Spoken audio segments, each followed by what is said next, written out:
Soregaon service रोडवर बेकायदेशीर दारू धंद्यांना ऊत आला आहे. ITI पोलीस चौकीजवळ असलेल्या चहा कॅन्टीन, चायनीज गाड्या, अंडा ऑमलेटच्या गाड्या व पान टपऱ्यांवर बिनधास्त दारूची विक्री चालू आहे. या व्यवसायांना राज्य उत्पादन शुल्क विभागाच्या अधिकाऱ्यांचा वरदहस्त आहे. हप्ते घेऊन हे सदरचे व्यवसाय चालवले जात असल्याने उद्धव बाळासाहेब ठाकरे सेनेचे जिल्हाप्रमुख संतोष पाटील यांच्या नेतृत्वाखाली सोमवारी 1 एप्रिल रोजी निदर्शने करण्यात आली. रोज सायंकाळी, दुपारी, रात्री उशिरापर्यंत या भागात दारुड्यांचा बाजार भरतो. या भागातील नागरिकांना चालणे मुश्किल झाले आहे. या भागात शिक्षण देणारी ITI सारखी शिक्षण संस्था आहे. इथे येणाऱ्या विद्यार्थ्यांना या अवैध धंद्यांचा मोठ्या प्रमाणात त्रास होत आहे. जवळच असलेल्या मंदिरासाठी चालत जाणाऱ्या महिलांना दारुड्यांच्या त्रासाला सामोरे जावे लागत आहे. वेळप्रसंगी छेडछाडीचे प्रकार घडत आहेत. अनुचित प्रकार घडण्याची शक्यता आहे. उद्धव बाळासाहेब ठाकरे सेनेच्या वतीने यापूर्वी निवेदन देऊन इशारा दिला होता, तरी देखील राज्य उत्पादन शुल्काच्या अधिकाऱ्यांना जाग आली नाही. त्यामुळे आंदोलन करण्यात येत असल्याचे सांगण्यात आले. राज्य उत्पादन शुल्क विभागाचा अधिकारी असो, हप्ते द्या, अवैध धंदे चालू ठेवा, 5,000 रुपये द्या, ओपन परमिट रूम चालवा, 7,000 रुपये द्या, ओपन दारूधंदा चालवा, शिवसेना बाळासाहेब ठाकरे गटाचा विजय असो, अशा घोषणा देत परिसर दणाणून सोडला.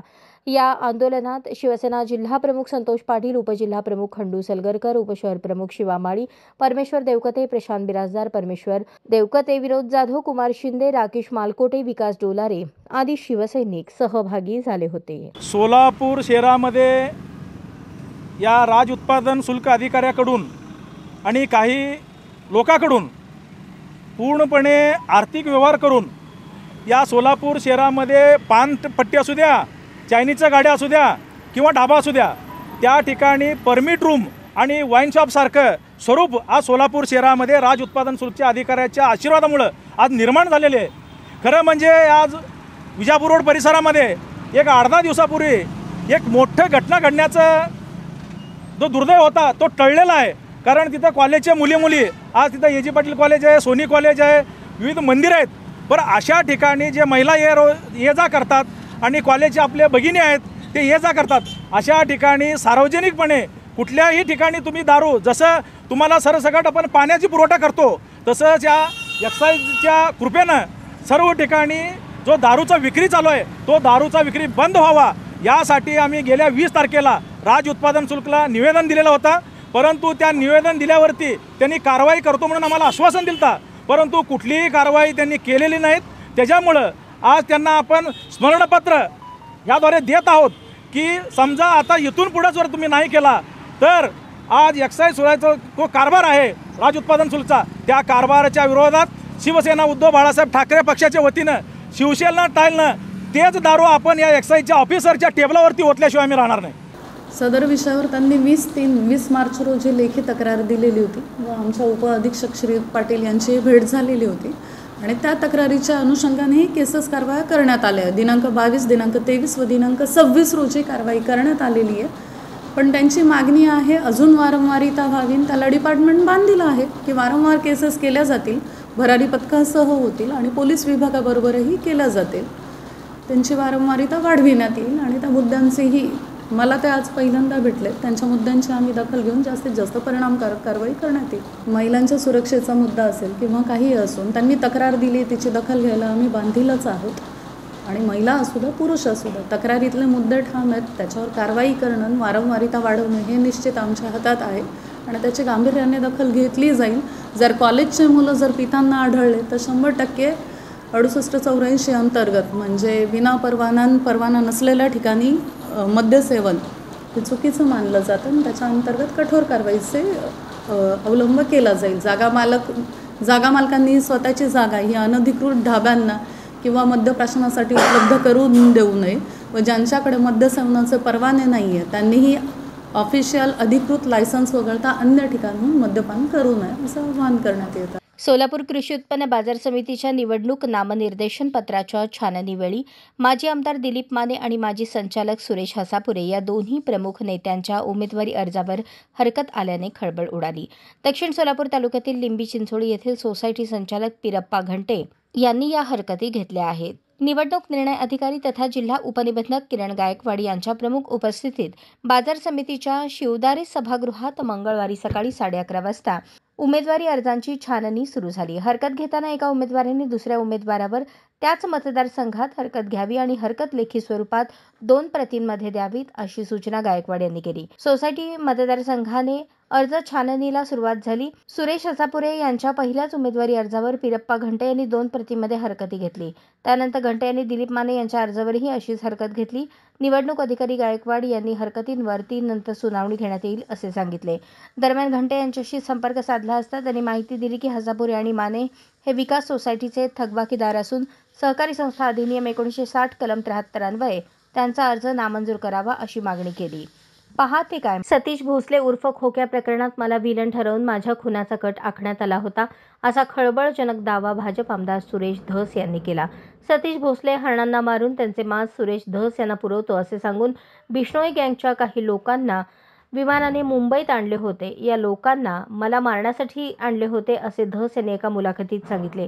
धस यांनी बीड जिल्ह्यातील सरपंच संतोष देशमुख यांच्या हत्येचे प्रकरण उचलून धरत जवळपास 3 महिन्यांहून अधिक काळ मराठवाड्यासह संपूर्ण महाराष्ट्राचे राजकारण तापवले होते. त्यांनी राष्ट्रवादी काँग्रेसचे नेते धनंजय मुंडेंसह भाजप नेत्या पंकजा मुंडे यांच्यावरही टीकेची तोफ डागली होती. पण तेच धस त्यांचा कार्यकर्ता सतीश भोसले उर्फ खोक्यामुळे चांगलेच बॅकफुटला गेले होते. याच खोक्यावरून आता धस यांनी पुन्हा एकदा बाजी पलटवताना गंभीर आरोप केला आहे. खोक्या प्रकरणात मला अडकवण्याचा मोठा प्रयत्न करण्यात आला. या प्रकरणात विमानाचे तिकीट काढून राजस्थानातून बिश्नोई समाजाचे काही लोक थेट मुंबईत आणण्यात आली. त्यांना खोक्याने सुरेश धसांना हरणाचे मांस कसे पुरवले याबाबत सांगितले. यावेळी त्यांनी खोक्या उर्फ सतीश भोसले याच्या बॅटने अमानुष मारहाण, उधळलेल्या नोटा, हरणाची शिकार यावरून होत असलेल्या आरोपांना जोरदार प्रत्युत्तर देताना सर्वांना मोठा धक्कादायक खुलासा केला. तो लॉरेन्स बिश्नोई त्यांच्या समाजात हरणाला मंदिराचा दर्जा आहे तिथपर्यंत असे नेऊन ठेवायचे की सुरेश धस हरणाचे मांस खातो, म्हणजे काय तुमची मानसिकता आहे, असा आरोप त्यांनी विरोधकांवर केला. मराठी नववर्ष म्हणजेच गुढीपाडवा सण रविवारी मुंबईसह राज्यभरात मोठ्या उत्साहात साजरा करण्यात आला.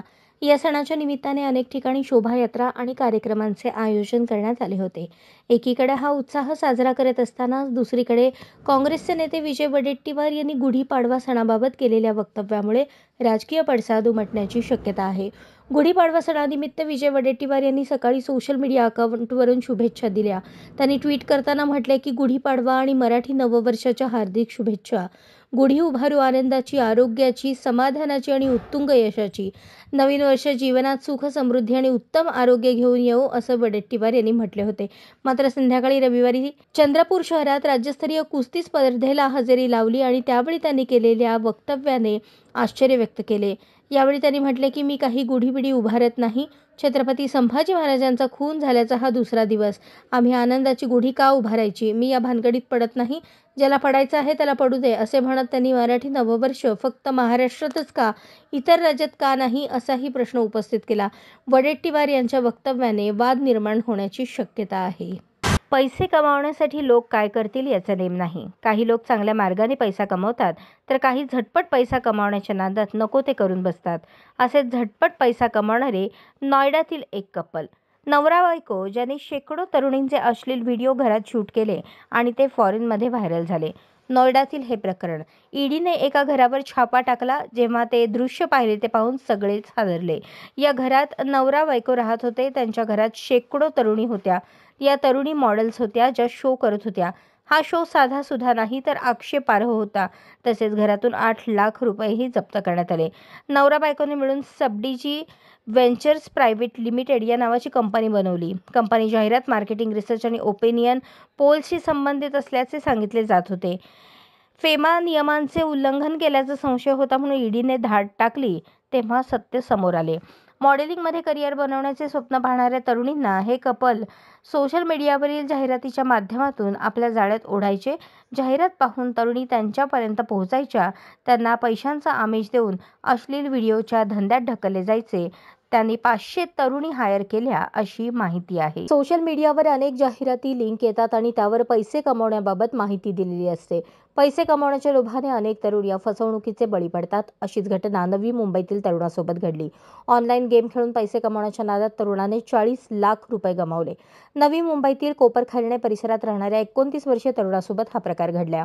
त्याला इंस्टाग्रामवरून ऑनलाईन गेमिंगबद्दल माहिती मिळाली. इंस्टाग्रामवर मिळालेल्या लिंकवर त्याने क्लिक केले असता त्याला या गेमिंगमधून भरपूर पैसे मिळणार असल्याची माहिती मिळाली. पैसे मिळणार या आशेने त्याने त्यावर नोंदणी केली आणि गेम खेळण्यास सुरुवात केली. दरम्यान ऑनलाईन गेम खेळून त्याचा खूप फायदा होत होता आणि त्यातून त्याला कोट्यवधी रुपये मिळणार असल्याचे भासवण्यात आले. ही रक्कम जर खात्यात मिळवायची असेल तर काही शुल्क भरावे लागेल असेही सांगण्यात आले. त्याच्याकडून वेगवेगळे शुल्क आकारण्यास सुरुवात केली. आपल्याला कोट्यवधी रुपये मिळणार या आशेने तरुण शुल्क भरत राहिला. तरुणाने जवळपास 40 लाख रुपये भरल्यानंतर आपली फसवणूक झाल्याचे त्याच्या लक्षात आले. त्यानंतर त्याने फसवणूक प्रकरणाची कोपरखैरणे पोलिसांकडे तक्रार केली. पोलिसांकडून अज्ञातांवर गुन्हा दाखल करण्यात आला आहे. दुसऱ्या मुलीने काळी जादू केल्याचे सांगत मुंबईतील एका ज्योतिष तांत्रिकाने तरुणीची तब्बल 3,47,000ची फसवणूक केल्याचा प्रकार समोर आला आहे. आपला प्रियकर आपल्यापासून दूर जात असल्याने तरुणी टेन्शनमध्ये होती. यासाठी 32 वर्षीय तरुणीने एका तांत्रिकाची भेट घेतली. इंस्टाग्रामवर भेटलेल्या या तांत्रिकाने तक्रारदार महिलेच्या प्रियकरावर जादूटोणा केल्याचा दावा करत तिला विविध विधींसाठी 3,47,000 रुपये उकळल्याचा आरोप आहे. या प्रकरणी मुंबई पोलिसांनी फसवणूक आणि माहिती तंत्रज्ञान कायद्याअंतर्गत गुन्हा दाखल केला आहे. मिळालेल्या माहितीनुसार तक्रारदार महिला ऑक्टोबर 2024 मध्ये प्रियकराला भेटली. तिचा प्रियकर मूळचा उत्तर प्रदेशचा असून सध्याला तो ठाण्यात राहतो. तिचा प्रियकर तिच्याकडे दुर्लक्ष करत होता, फोन उचलत नव्हता. त्यामुळे प्रियकराचे दुसऱ्या तरुणीवर प्रेम जडल्याचा पीडितेला संशय आला. त्यामुळे ती टेन्शनमध्ये होती. एकदा इंस्टाग्राम पाहत असताना तिने एका तांत्रिक ज्योतिषाची पोस्ट पाहिली. साधारण जानेवारी महिन्यात हा प्रकार घडला. या पोस्टमध्ये ज्योतिषी केवळ 251 रुपये घेऊन वैयक्तिक आयुष्य, नातेसंबंध आणि करिअरबद्दल माहिती देण्याचा दावा केला. दरम्यान पीडितेने त्याच्याशी संपर्क साधला. सुरुवातीला तिने 251 रुपये भरले, सर्व माहिती दिली. यावेळी तांत्रिक ज्योतिषाने अजबच दावा केला. तुझ्या प्रियकरावर दुसऱ्या एका तरुणीने काळी जादू केली आहे. त्याचे तुझ्यावर प्रेम आहे, मात्र या जादूमुळे तो तुझ्यापासून दूर आहे. हे दूर करण्यासाठी तांत्रिक ज्योतिषाने महिलेकडून 53 व्यवहारांमधून 3,47,000ची फसवणूक केली. कालांतराने तांत्रिक ज्योतिषाने आपली फसवणूक केल्याचे लक्षात आल्यानंतर महिलेने वाकोला पोलीस ठाण्यात तक्रार दाखल केली. सोलापुरातील पहिली मानाची पालखी श्री साई श्रद्धा संस्थान भद्रावती पेठ यांच्या वतीने श्रीराम नवमी सोहळ्यानिमित्त श्री क्षेत्र शिर्डी पालखीसह सायकल यात्रा काढण्यात आली. यावेळी चौपाड येथील भागानगरे परिवाराच्या वतीने दरवर्षीप्रमाणे यंदाच्या वर्षीही श्री साईबाबांच्या शिर्डीकडे मार्गस्थ होणाऱ्या पालखीतील प्रमुखांसह सायकल यात्रेत सहभागी झालेले साईबाबा प्रेमी यांना थंडगार मठ्ठा देऊन आपली दरवर्षीची सेवा यंदाच्या वर्षीही रुजू केली. भद्रावती पेठेतून शिर्डीकडे जाणाऱ्या भक्तांनी थंडगार मठ्ठा घेतल्यानंतर भागानगरे परिवाराचे आभार व्यक्त केले. यावेळी श्री साई श्रद्धा संस्था भद्रावती पेठ यांच्या वतीने भागानगरे परिवाराचा साईबाबांचा फोटो, मानाची शाल आणि प्रसाद देऊन सन्मान करण्यात आला. यावेळी भागानगरे परिवारातील ज्येष्ठ कांता भागानगरे, राकेश भागानगरे, भारत भागानगरे, योगेश भागानगरे, राधाबाई भागानगरे, कुसुम भागानगरे, मीना भागानगरे, श्यामा भागानगरे, योगेश हलकट्टी, किरण स्वामी यांनी सर्व साई भक्तांना थंडगार मठ्ठा देऊन आपली सेवा बजावली. आता ट्रॅफिक दंड न भरल्यास तुम्हाला मोठी किंमत मोजावी लागणार आहे.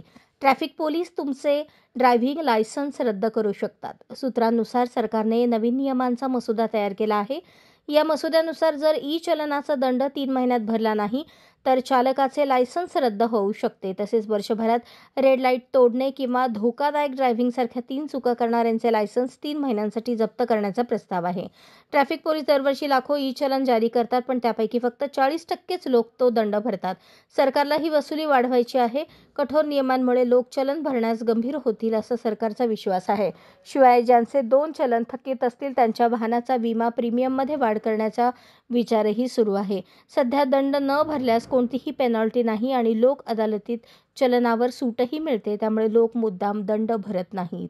अनुभव प्रतिष्ठान सोलापूर ट्रस्ट यांच्या वतीने हिंदू नववर्ष व गुढीपाडवा निमित्ताने आदी जांबवनी शाळा मैदान, जय मल्हार नगर, बाळे येथे गरजू, गरीब आणि बेघर 90 मुलांना पुरणपोळी आणि पाणी बॉटलचे वाटप करण्यात आले. या मुलांसोबत गुढीपाडवा देखील साजरा करण्यात आला.